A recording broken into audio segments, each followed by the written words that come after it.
மாவட்டம் தலைவாசல் அருகே கிணற்றுக்குள் சைடு போர் அமைக்கும் பணியில் ஈடுபட்டிருந்த தொழிலாளர்கள் 2 பேர் மின்சாரம் பாய்ந்து பரிதாபமாக உயிரிழந்தனர்.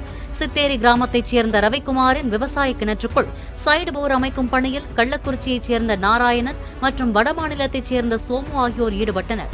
அப்போது கிணற்றுக்குள் இருந்த மின்சார மோட்டாரிலிருந்து மின்கசிவு ஏற்பட்டு இருவர் மீதும் மின்சாரம் பாய்ந்தது.